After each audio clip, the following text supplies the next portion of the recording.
sage ich, schickt mich da zum Wolfgang hin. Und irgendwie geht es nicht mehr hin, sondern wir fahren in der Mitte. Proben wir jetzt. Also, ja, muss ich wohl wissen, das Inlinen? Ich war in einem Geschäft. Ja. Da haben sie immer auch Ja. Treffen wir uns ein wenig Gas. Jetzt, du merkst. Ich merk's.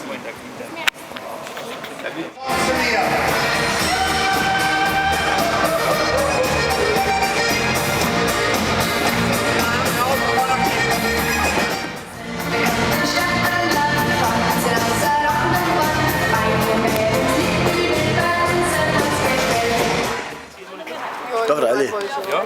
Okay. Genau. Also hier kannst du noch so wieder her zu den Kameras. Das vielleicht, ich weiß nicht, aber wenn wir schon irgendwo oben, dann kann man noch einen Tisch legen. Ja. Oder runterstellen. Das ist einfach links und rechts runter. Aber Und erst, die nimmt dann jemand weg, wenn wir da einfahren. wenn das hätten wir doch, aber erst wollen Ja. sie, oder? Ja, genau. Das sage ich schon. Ihr genießt euren Applaus, das wird alles super. Dann fange ich an zum Reden. Aber erst bis ich da bin. Ja. Sage ich, helft mir bitte, helft mir. Und dann sage ich, kann man das ganz schnell lernen? Und dann sagt sie, na, so einfach ist das nicht. Dann sage ich, okay, dann machen wir das morgen oder übermorgen. Wir wohnen ja nicht weit auseinander. Haben Sie da keine Probleme, was heute fahren wir da hinter jetzt. Das Schweizer alles so schön.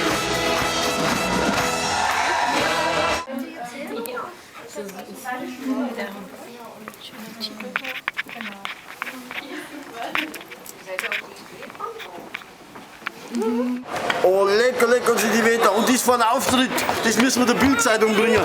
Oh, lecker, lecker, lecker. Sitzt die hier schnell. Sitzt die hier da. Oh, sagst du die. Du im Fuß auf, du im Fuß hochlagern. Sitzt die hier. Du im Fuß hochlagern. Oh, ja, oh, mein, wie hast denn du? Oh, gar kein Zuschauer. Das war der Kavi. Wir haben jetzt extra Umdraht, weil das ab und zu nicht normalerweise war das hier gekommen, das war die Begrüßung gewesen und dann hätte er einen Zwarerblock angeschaut. Also den Vorhang und Eichen. Das heißt, zwischen Eichen und Vorgänger und Eichen war gar keine Ansage. Jetzt haben wir das komplette Innenrot weg. Und jetzt mache ich die Eichen-spezielle Ansage, weil ich muss das Eichen erst ein großer Fernseher oder überhaupt. Es wird so rasant, die Höchstgeschwindigkeit beträgt jetzt gleich bis zu 150 km/h, fahren die da durch. Und deswegen möchte ich Sie bitten, die Gänge freizuhalten. Inline-Skater sind unterwegs und die beiden Mädchen heißen Astrid und Franziska. Sie kommen aus Bayern, nennen sich Twinnies und hier sind sie, die Bayern-Mädels.